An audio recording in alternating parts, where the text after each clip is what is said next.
Hello. I am so ready to have this conversation with all of you today. This is a story about beauty, resilience, belonging, and understanding the polarities of life to fully appreciate everything around you.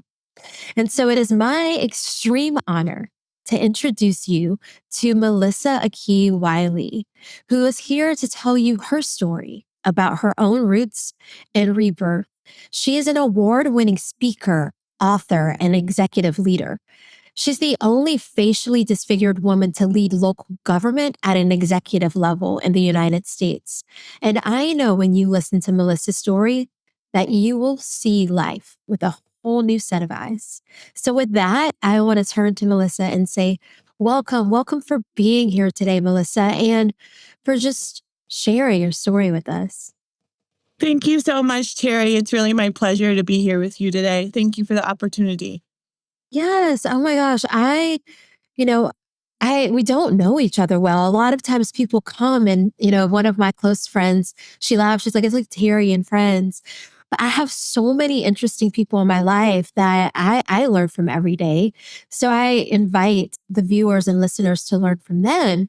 But you and I got connected by a mutual friend who thought that we should meet, Brittany Sanders Morris, who I worked with at Amazon. And Brittany is just this incredible light in the world. She is a connector. She gets things done. And she told me that that is also true about you. And so when I just heard about you and the work that you were doing in Colorado and beyond, it was a hell yes for me. I'd love for you to share with people, a little bit about your story of who you are today before we go to your roots, which is different. A lot of times I start the conversation at roots, but I really think people should hear about the incredible work that you're doing today. Sure. Thank you so much. So right now I'm really doing two things by day. I should say I'm a deputy city manager for a town here in Colorado. And on the side and on the weekends and evenings, I started a business called Forget the Fairy Tale. And the mission of that work is to make disability and disfigurement familiar in schools and workplaces. I use the word familiar intentionally because familiar implies family. It implies friendship. It implies integration into life. And so my work really has to do with why people with disabilities and disfigurements, as myself, are not as connected to society and community. And it really centers on social rejection, why we reject other people, particularly around physical disability and differences, and how we can reintegrate and make sure that we're connected to people with disabilities and disfigurements. I use those interchangeably. Facial disfigurement is actually included in the ADA, even though my facial disfigurement doesn't have a impact on my ability to live a day-to-day life. The reason it's actually included is because people have a very extreme reaction to people with facial disfigurements, making it harder for us to get jobs, get into schools, find romantic partners, those kind of things. And so it's actually noted that our experience of life is and our outcomes can be really difficult because there's no way to hide a facial disfigurement, and people have a very triggered reaction to that. So I really started this business to familiarize people with me, familiarize people with, just being able to look at a person whose body is different and not be afraid, and not turn away, also not stare and ask really invasive questions, but just maybe get to a place in society where we can find familiarity with people who look different and not always need to know, not always need to stare, just come to a place of acceptance. And so that's really where this work centers for me. I also named it Forget the Fairy Tale because, as young girls, we are raised with fairy tales. And what we all know about fairy tales is that They let children know what's good and what's evil. And often the princess is really beautiful by all of our traditional standards. And the villain is often facially disfigured. That's usually how we show kids who's evil, by scarring their body in some way, particularly the face. And so it was really important to me to center on this concept of what we learn young in life, which is beauty is good, scars and disability are evil, and to break that narrative for children, both for people like me and also for children who might not have a disability or a disfigurement, but just might feel shame in the body if it doesn't look exactly like a princess fairy tale. And to just break that and to say, regardless of what we look like, a beautiful life is possible for us. And the measure of a worth of a girl or a woman is not her physical appearance, as so many of us have grown up believing. Hey friends, it's Terri. You've heard me say that transformation comes through both roots and rebirth. And sometimes that means finding light in our hardest moments. That's why I'm loving Lumankind's Light Through Loss Mindful Mark Pack.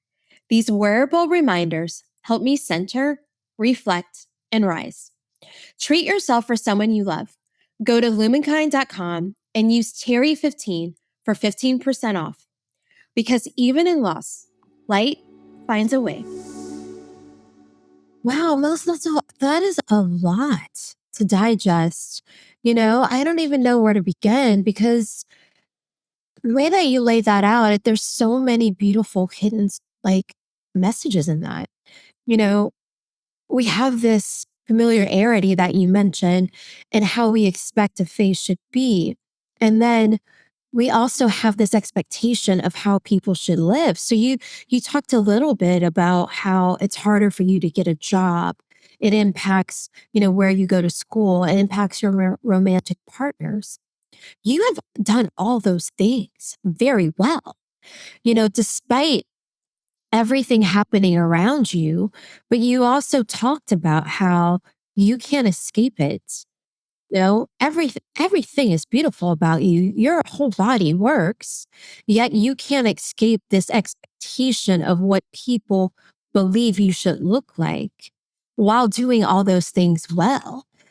That is, you know, I I understand all of those things, and I would expect you to say all those things, but to hear you lay it out, that is like a lot. Uh, so I think this is why the work that you're doing is so incredible, so that we can begin to even understand the framework of how to educate, ourselves and others, but much less children, and so then I immediately thought about myself. I just became a part of a blended family 3 months ago. So I now live with a 4-year-old where dressing up as Elsa is a daily occurrence, and there are like 5 Elsa dresses. But the work that you're doing is also helping me be a responsible human in the way that I think and educate and help to raise her. And so, these are things that we don't often think about or talk about. Absolutely. And I have a little girl too. And she just turned 8, but the same thing. We really, we were in with Elsa and Moana and all the princesses. And that's really how young girls start to conceptualize themselves, is through stories. And so children really learn one of two ways. They learn through story, or they learn through direct experience and play. They start to play with things they've experienced directly or things they've seen in story or on TV. And so if you are not familiar, if you don't know someone in real life who has a disability or a facial disfigurement, you are not familiar with that, and that can feel scary. And if your movies and television are not showing you a positive view of that, or a person who's doing well in that space, to you, it can feel really scary. And it can also start to feel like you have to look a certain way to be successful. So that's also what those fairy tales start to do early on, is like, or I need to have long hair. I need to be thin. I need to, have a really symmetrical face. It can't have any scars. My body can't have any disability or illness. And so a lot of that puts fear in children and shame in children early on. And so, as I said, this work is important for kids who are living with these things and also for kids who are not, who we don't want to feel shame in the body so early. I think a lot of us grew up feeling that way, whether we had a disability or not, just feeling that some part of our body was inadequate.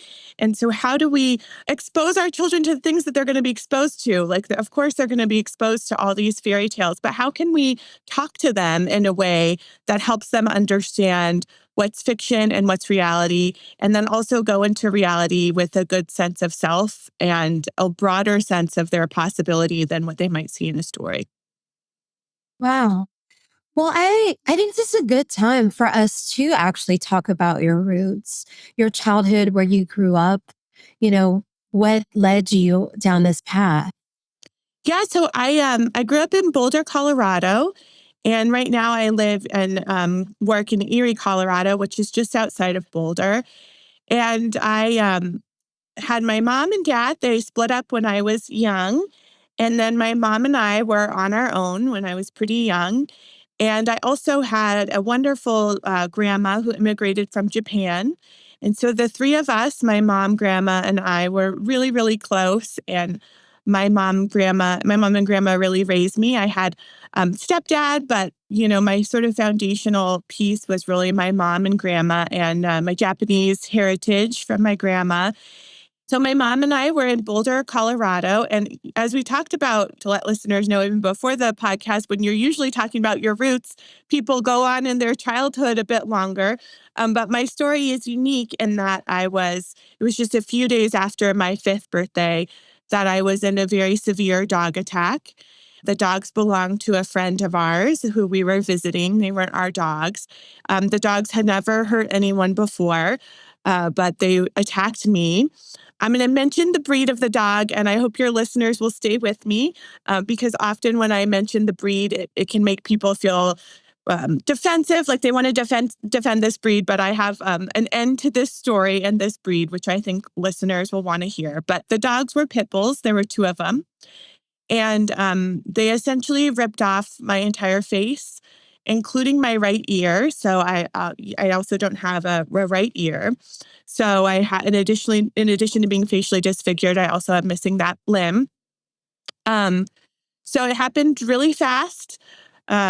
My mom and her friend who owned the dogs immediately drove me to Boulder Community Hospital. They didn't feel like they even had time to wait to call 911. When I arrived there, I received blood transfusion. I was in intensive care for months. If you are wondering why you haven't met very many people who have been involved in a dog attack, particularly a pit bull attack as a child, it's because what I went through as a child is statistically not survivable. So most children who are involved in a pit bull mauling, especially with multiple dogs, do not live. The dogs tend to go for the neck. So they children especially are Oh, not able to survive those. So I often say, my community is not with me because my community didn't survive. So a lot of us have community, and whatever our difference or marginalization might be, I've really chosen to align myself with the disability community, primarily because otherwise I wouldn't really have a community. So what happened to me is not actually unusual, but survival of it is unusual. And so that dog attack happened. And so, really, before I even went into kindergarten, my entire life changed. My face was gone. Um, and after I got out of the hospital, my face was obviously severely disfigured. So, my face today is almost 40 reconstructive surgeries later. So, most of my childhood, I was in the hospital having multiple surgeries per year to both work on the scars, do fat grafts with my cheeks, do as much as they could to bring symmetry to my nose and eyes. In case people are not watching but are listening, in my right side of my face, I lost a lot of the nerve. There's a lot of nerve damage, so I can't smile fully. I can't close my eyes fully. So just a lot of implications, but also a lot of reconstructive surgery. And the face is really, really difficult to reconstruct. So I had an incredible plastic surgeon Ronald Tegmeyer. He went to Harvard. But the face is very difficult to reconstruct. And it took many, many years. But that was really how I started out. I just had a very short time on the earth where I looked like other people, where I was, I guess, quote unquote, normal. And I don't have a good memory of that time because I was so young. So most of my life has really been living with facial disfigurement. And most of my life has been living with a more extreme version of how I look now, and coming of age, looking really alarming to other people and looking really different than other people. And so that's really the roots of it. My mom raised me in Boulder. So I went from Boulder Day Nursery to Boulder High. And so really grew up there and really loved growing up there, but really had this experience of what it means to grow up, really not looking like other people, really being a lot of people were quite alarmed to see me as a child, and navigating that from my first day of kindergarten all the way through adulthood. I'm like tearing up. um, just thinking, of how how different that is, and that it's not tears of, you know, it's I don't even have the right word, right? But it's not like I feel sorry for you because you have an incredible life as you have made decisions about the life you wanted, post accident, and you are thriving. But just to hear that and to hear how different that is for so many people, they will never understand because there are people that actually live without empathy, right? Mhm. So for you not only to not have a community, but for some people that you might encounter might maybe not even be able to wrap their head around that. That is wild. So when we were talking earlier, I was just mentioning I love that we're having this conversation so that people can understand and begin to tell your story as we move throughout life.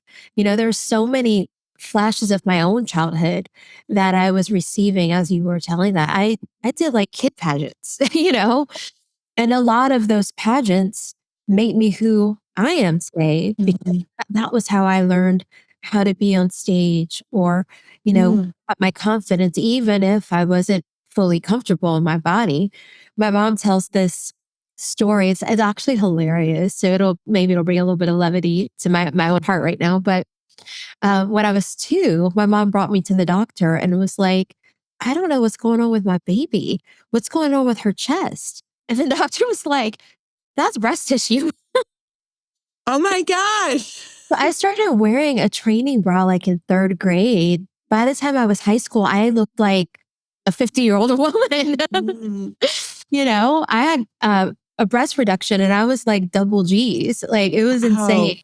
Yeah, I was 11 pounds that they cut off of my body. Wow.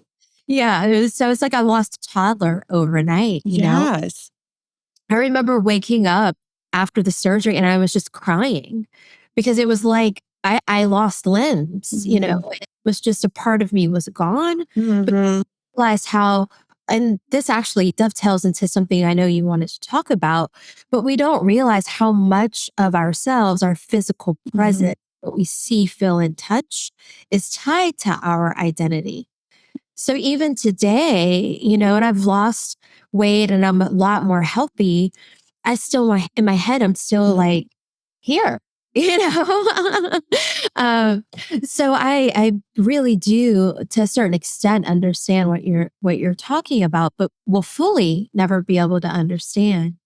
But I go back to age 5, going from just what you call normal to everything changing and you being in the hospital a couple times a year.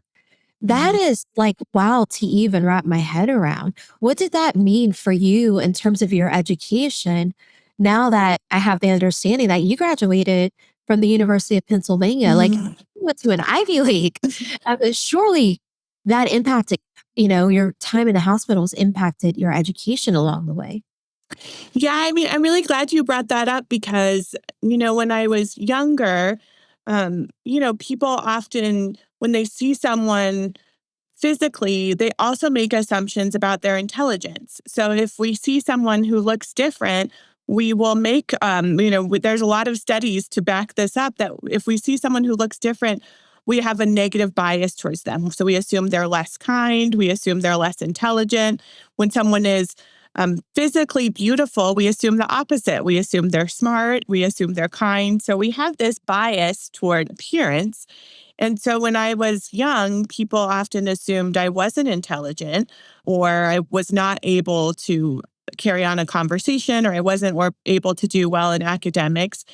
A lot of the work I'm doing now is around childhood brain development, childhood trauma.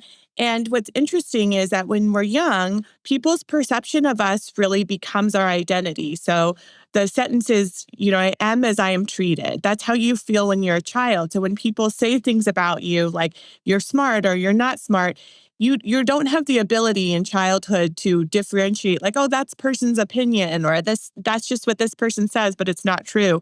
Children sort of intake everything as their own faults or their own truth. That's just how the child brain works. So someone tells you you're stupid or you're ugly as a child, you really believe that. I mean, you have no really other thought but to say like, oh, that must be true. I am as I am treated. That's how you really feel in childhood. And so as a young child, of course, my mother and grandmother, believed I was smart and worthy and were so wonderful, but that was not how I was treated in society. That was sometimes how I was treated by teachers and sometimes not. It depended on the teacher. And so I really grew up feeling like maybe I wasn't very smart, that maybe this impacted my ability to be successful or do well in school. And my plastic surgeon, who I mentioned earlier, went to Harvard, and he would always ask me what I was reading and always sort of compliment my ability to hold a conversation and understand things when I was really young. And as I got older, he would say, you should go to an Ivy League school. And I would laugh because I just was not getting very good grades. It's very hard to be in surgery and hospital and in recovery and really flourish in school. I couldn't play sports. It was hard to fully participate in childhood when I was always navigating these surgeries. And so I didn't feel smart. And he said to me then, you're a child going through a really, really difficult thing, a thing that most children would never imagine or have to go through. And so the fact that you struggle sometimes is really normal, but it's not a sign of your potential or intelligence. So he really differentiated for me Gosh. what hardship does to a child versus what my potential and capability actually were.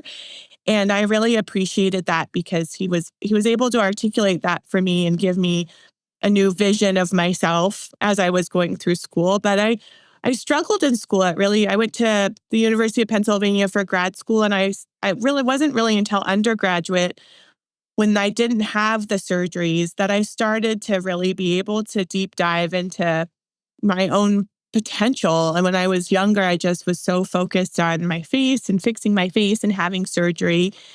And so it wasn't until I was older that I felt like I really got to see maybe what I was capable of if you took away the hardship. And I think there's just so much in that, because often I think we encounter people, if I broaden it, people who are going through hardship. And so they're maybe not showing up as their full, vibrant self, as none of us would. If we were going through something really hard, maybe a loss of a loved one, maybe a health crisis, we show up differently. We don't show up with all the things we're capable of. And so when I talk about this, I think it's really the broader picture here is if someone's going through a hardship, it's not a sign of their potential or their worth.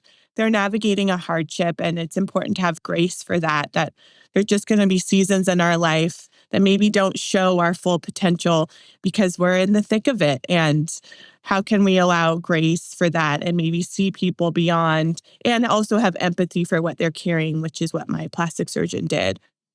Oh my gosh, what an incredible father figure he was to you, almost in a way, to say, you are smart and, you should be dreaming really big. And at a time when you weren't even focused on academics, you're like, I'm just trying to find my new normal is almost what I'm hearing. Hmm. Focused on your surgeries. And he like set the bar at a very high level to you, but didn't say like, oh, it's just there. Try to catch it. He's like, no, you can obtain these things. Hmm. So that is like incredible. Like, the gifts he provided to you are far beyond, how he's helped you, with your face. Yes, absolutely. And just, having a model of someone who was going to a school like that and doing that kind of work, I think was really opened up that potential. But and I will say too, I mean, many people who have this sort of medical trauma in childhood, you do end up reading a lot. Of course, this was the 80s and 90s, and so there was not the technology that we have now. I mean, if it would have happened now, maybe I'd be on a phone or a computer, which we didn't have back then. And so I ended up reading a lot. So I became that's sort of what I did to pass time. I just read a lot of books. And so I became a good writer and reader and just loved reading about other people's lives and stories. It brought me a lot of comfort. Sometimes it brought me into another world. And so I had the time to read. And so I definitely did that. And, by the time I had gone to undergrad and graduate school, I had just read so very much. And so there was, I guess, a gift tucked away in all that healing, which was I really fell in love with reading. I'm just curious, when was your last surgery? So my last surgery, gosh, I would have to look that up, Terry, to give you the exact answer, but I'll just tell you maybe the story more broadly around it because it is part of the Roots story. So I had all these surgeries, usually on summer break and winter break. Anytime I had time off from school, I would have surgery. They had a really long recovery time, usually about a month, where I didn't go out at all and I was just recovering at home. So my mom used all her paid time off. It was just really what our lives revolved around was this surgery schedule. And I just thought the whole time I was growing up, because I was a little girl and I was watching the fairy tales and the movies that we were talking about. And I just thought one day magic would happen for me. So I thought, this is a really hard time I'm going through. I'm having all these surgeries. But one day I'm going to be an adult and I'm going to look beautiful. Like the result of all these surgeries is I'm going to wake up one day and I'm going to look like a beautiful princess. And in my mind, it was almost like the story of the ugly duckling, that I would have this story where everyone thought I was ugly. And then all of a sudden I turned into a beautiful swan. And so as I went through each surgery, I just thought, oh, my time is coming. Like one day, and it's probably going to be when I'm in high school. And then, I'll walk in and everyone will be like, she's so beautiful. We were so mean to her all these years. And here she is, really beautiful. And so that was always the fantasy I had as a child, which at the time did not feel like a fantasy. It felt really realistic. And all I saw around me were all these people striving so hard to fix my face. My mom giving all her PTO, giving all her money and time, my plastic surgeon. And I just thought, man, all of us were coming together and this magic is going to happen. And I got to the end of high school and my plastic surgeon said, I think this is about as good as it's going to get. That, we've done all of this scar revision. We've done, fat grafts into my cheeks. We've done all this stuff. And I think we've got it to a place where if you wear makeup, you'll be able to have a semi-normal life. But I don't know how much more we can do. Certainly as you get older, you can decide to have more surgery. Maybe the technology will advance. But for now, where we are now, this feels like maybe as good as it's going to get. And I just remember feeling totally devastated. Like my whole world just crashed around me because I just thought it's not good enough. I still have scars. My face is lopsided. People were staring and commenting still, even with makeup, which can, of course, cover the redness of the scar. It doesn't take away the real disfigurement that you can see. And I just said to my plastic surgeon, I've worked my whole life for a normal face. You've worked, like my mom's worked. Everyone's given everything they have and it didn't fix it. And what am I supposed to do now? And it just felt like, sort of the loss of a dream. And it felt incredibly unfair that other people just wake up and have a normal face. And I put so much effort into it. My whole family did. And here we were. And he really talked to me about, you know, living the life I have, playing the cards I've been dealt. I think there's a lot of stories like this, but there's so many lives where you reach a point where you just realize you cannot change the past, or you cannot create this future that maybe you've dreamed of or hoped for. And so it's this choice of, do I live in grief and sadness for what I can't have or what can't be? Or do I try to move forward with everything I have? And so that was really the choice I had to make in high school. And so we decided to stop the surgeries when I went to college. And so college was really the first time in my life that I started to have a normal life. I went to the dorms, I studied abroad, I did all of those things. And I was not constantly in surgery. And that was one really beautiful time to start to have a life that everyone else had.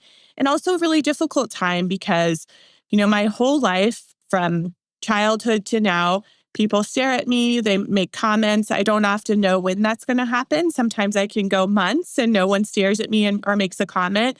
And sometimes it happens really frequently, or it'll surprise me, or I'll hear someone talk about me, disparagingly, and they don't realize I'm there or listening. And so I went into college living a semi-normal college life, but also still having a lot of stares. And then, of course, trying to date and having that experience. And so it was tough. I mean, the decision to accept your life as it is when you look so different from other people, it's one thing for me to accept it.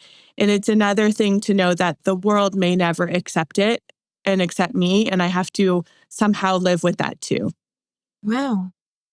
I mean, like you lived so many lifetimes before you turned 21. Yeah. You know, like as you tell these stories, I'm just like wrapping my head around like the average, college student is worried about spring break. And here you Mhm. are faced with like the lesson that many of us are learning in late 40s and 50s Yeah.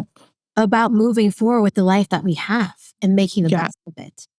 It's like, oh my gosh, like I want to grab pen and paper and take all these, like, so wise, So I want to go to something that I know is important to you because you just talked about how, you grieve that fairy tale that you thought you would have. And now your platform is about, forget the fairy tales because you are encouraging people to really embrace what they do have and move forward with grace, fortitude, and greatness. So I'd love for you just to talk a little bit about that. Yeah. So, really what this life has given me is this knowledge of how important it is to be beautiful if you're a girl and a woman, and how much of your life outcomes really are tied to your physical appearance. And I think all of us as a society know this. It just feels really uncomfortable to say it. Mm, It just feels really hard to say that because I think even though we all know that's true, maybe there's a part of us that wishes it wasn't true, that wishes it wasn't so pervasive. But I think every girl and woman understands how much of her worth is tied to her appearance. And what I often say is, the reason I know it so well is because I lived at its opposite. If you live with its power, maybe you don't realize how powerful it is. If you're beautiful and you're not maybe noticing how many people are kind to you because you're beautiful, or how many people invite you or ask you on a date, or encourage you to apply for a job. Because, as I said, we have this psychological component that makes us feel that when people are physically attractive, they are kinder, they are smarter, they're all these things. There's actually even symmetry in the face is really appealing to the mind. And so if a person's face is more symmetrical, they will also often have better life outcomes because that appeals to our psychology. So, sometimes we just don't really think that's that important because we've never really lived without it. And when you live without it, as I have, you really understand how much it drives someone's worth, especially for women and girls. And I often tell people when I speak, the reason we can really know this is true is if you go on social media and just pick a story about a woman, a famous woman, like maybe it's Taylor Swift, maybe it's Kamala Harris or Michelle Obama. Just pick a woman that there's a story about. And say that the story is talking about her work. So maybe the story is about Taylor Swift's new album or Michelle Obama's book or whatever. If you open the comments, you will notice that most of the comments have to do with her physical appearance or her clothing or her body. And so the story itself could be about her work and contribution, but often many of the comments are about her hair, her body, her clothes, whether we like them, whether we think they're good, whether we think that she looks appropriate or inappropriate, but it's all around her physical presence. If you do the same thing for a man, you will not see any of those comments. Very rarely is there a story about a man and people are going on and on about his physical appearance. But for women, it's really a hyper focus. So what I often say to audiences is women can do anything as long as we're good looking, as long as we're good looking while we're doing it. And if we're not good looking while we're doing it, then what we're doing just really doesn't matter that much.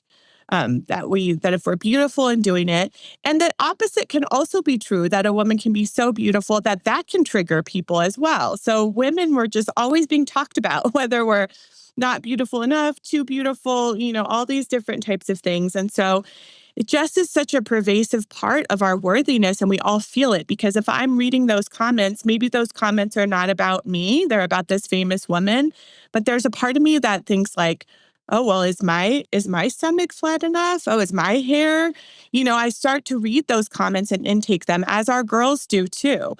And so my work is really centered on having this conversation openly and honestly so that we can begin to change it. Because I really don't think you can change anything that you don't confront honestly and really talk about. So if this is true, if we all feel this pressure, if we're all seeing those comments, what does it look like to start to change it? And I think part of changing it is describing its pain. And so I will often write and speak about the pain of it. And what I notice is when I do that, a lot of times people want me to stop. They're like, you're pretty, you're great. Don't talk that way about yourself. But I'm not talking about the pain because I don't feel that I'm a valuable person. It doesn't come from a place of low self-worth. It comes from a place of challenging and looking directly at society and what it's doing and pushing on society to change. And so by naming the heaviness of it and of its impact, I hope people will think twice before they hop online and talk disparagingly about what another woman looks like, men and women. I hope they'll think twice before they're in front of a child and start talking negatively about what another person looks like. I Yeah. hope they'll also think more about complimenting people outside of physical appearance, that it's so easy to say, cute top, cute bag, I like this or that.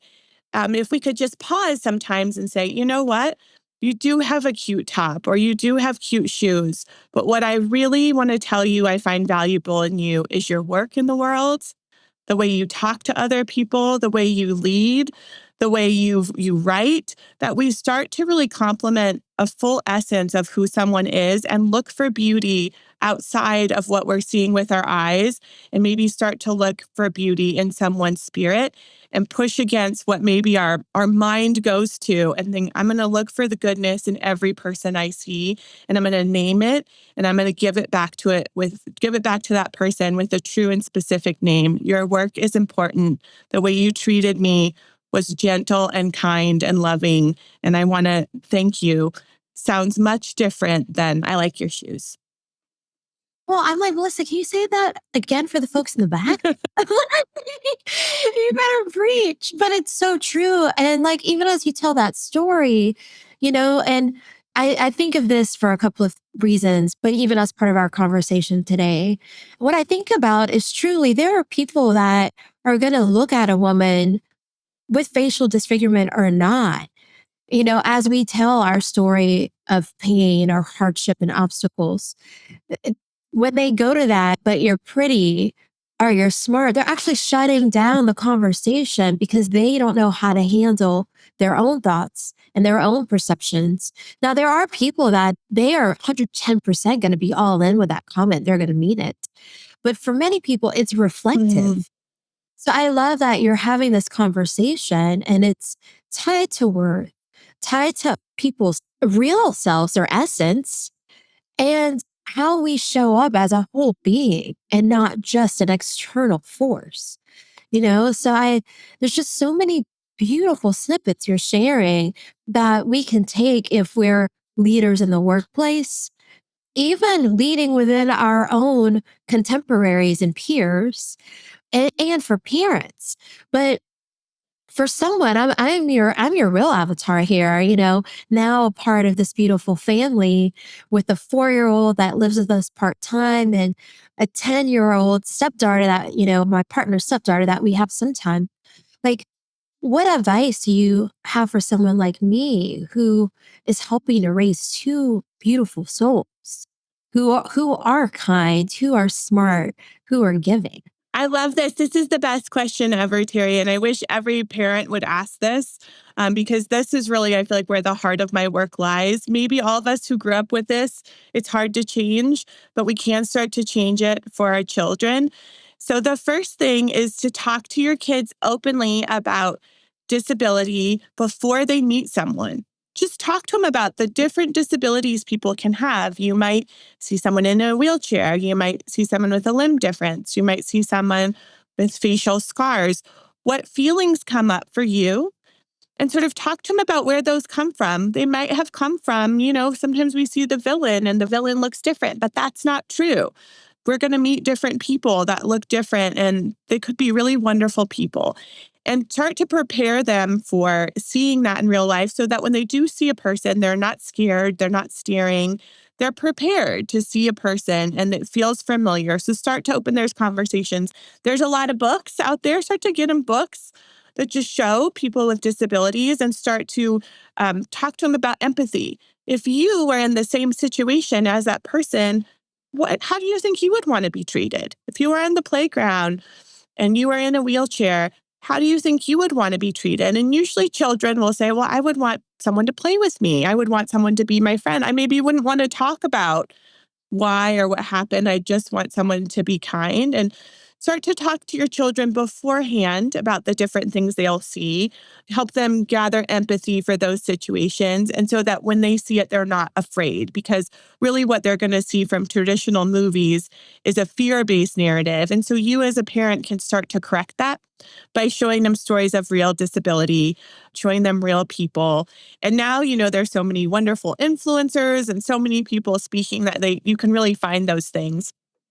The second thing, outside of disability and just having those conversations openly or without fear, but with adding critical thinking to them, the second thing is really to talk about beauty.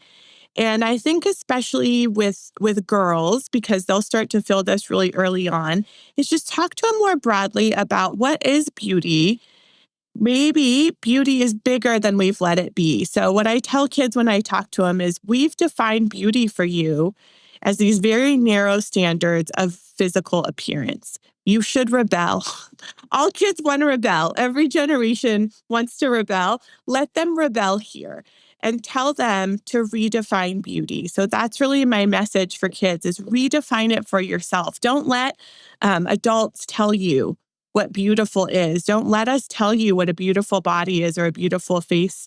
You find beauty for yourself. And there are so many ways we can do this with children depending on their age. So you could walk with children in nature and point out all the difference in nature and all the different trees and how some are kind of crooked and some are perfectly straight and all of those things. But the trees, we love them all. They're all beautiful in their own way.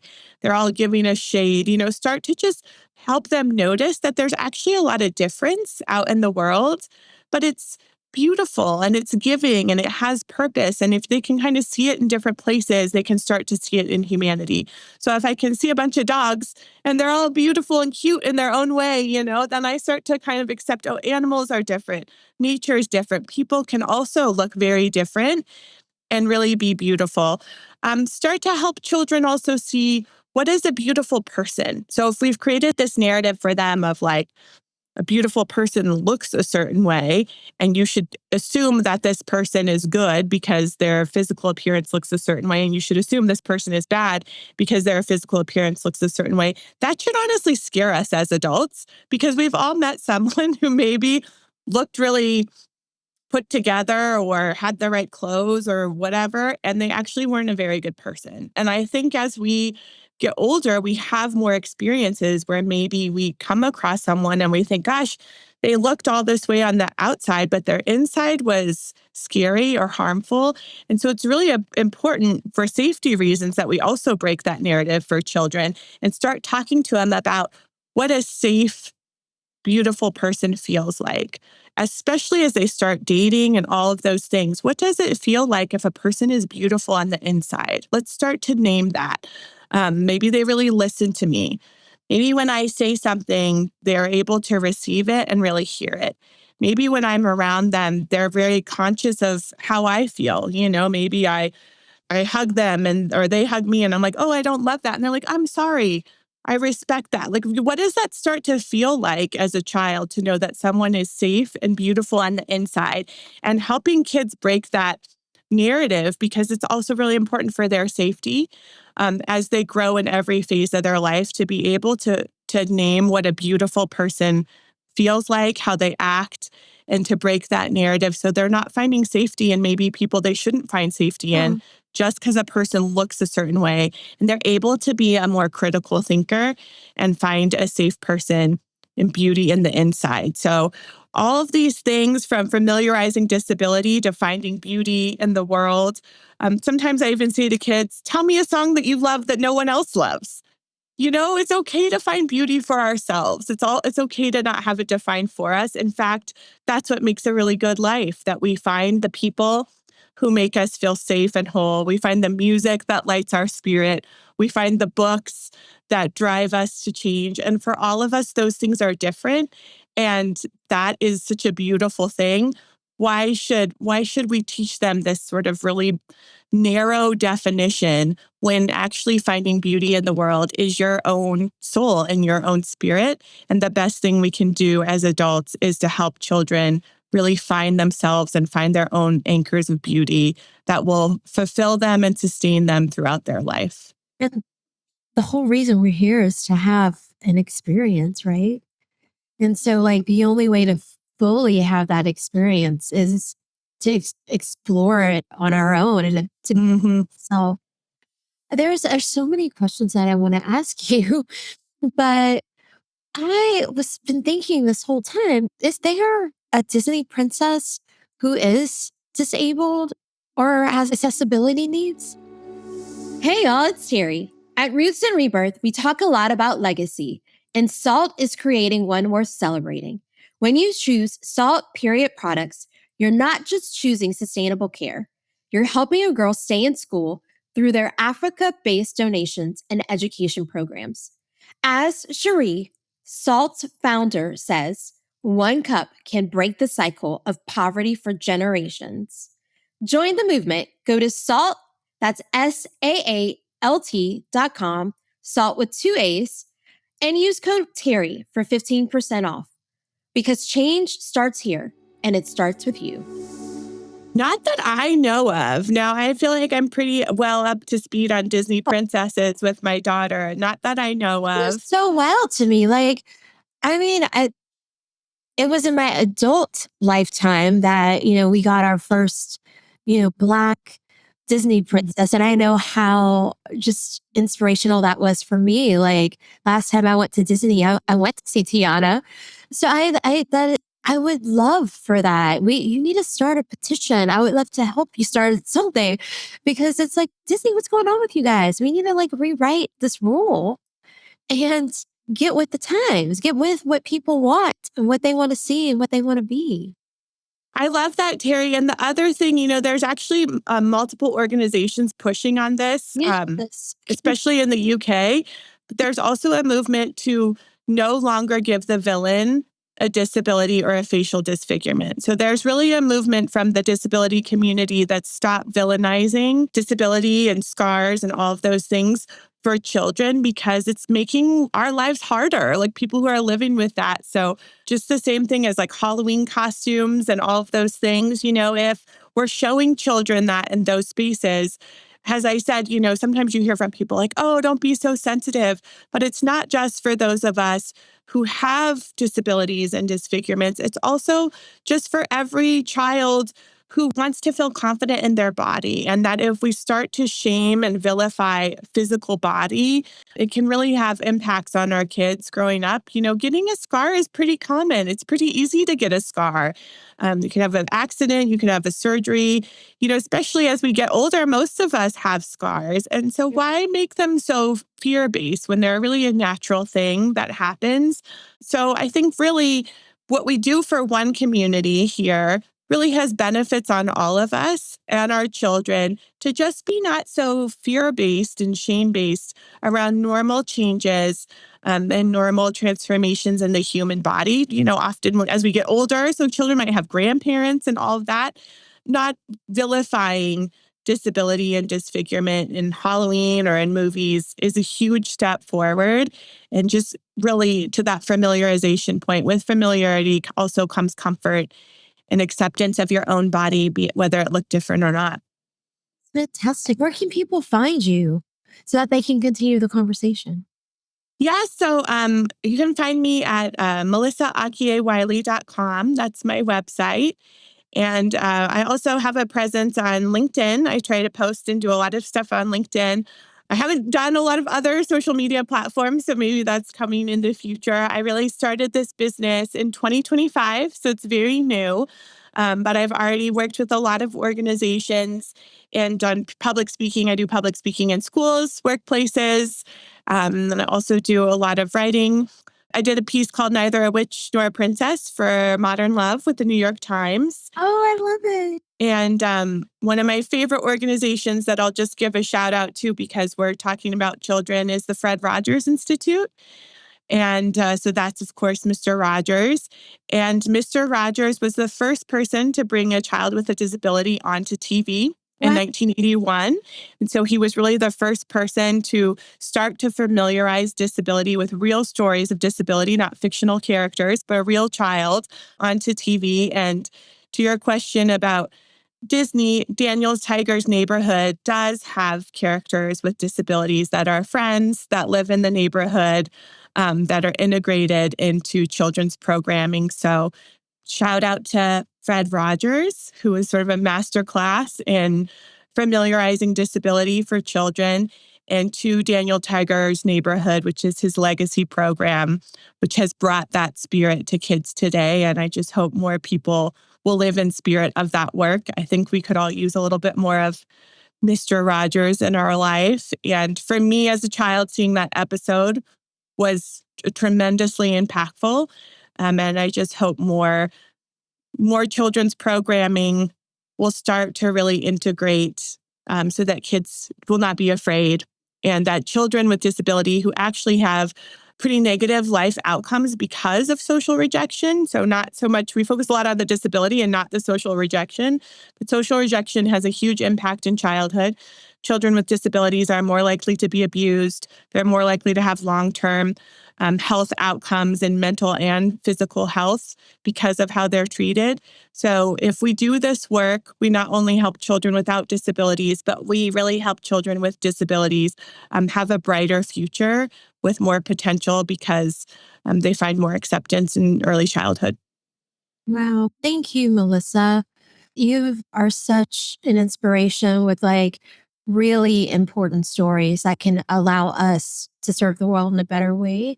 But I think what I love most is that you've helped me to see that, we're not defined by how the world chooses to see us. We're defined about how we choose to see ourselves and the world around us. And we are all better people for your education today. Thank you.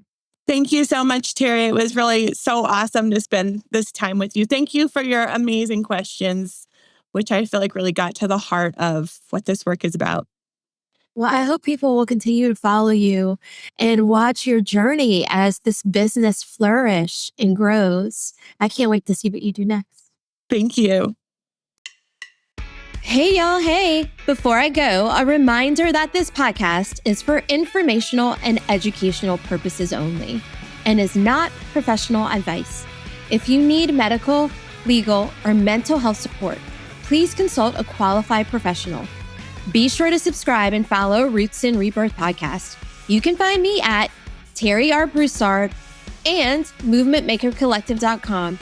Until next time, it's Terri R Broussard. I'm cheering you on.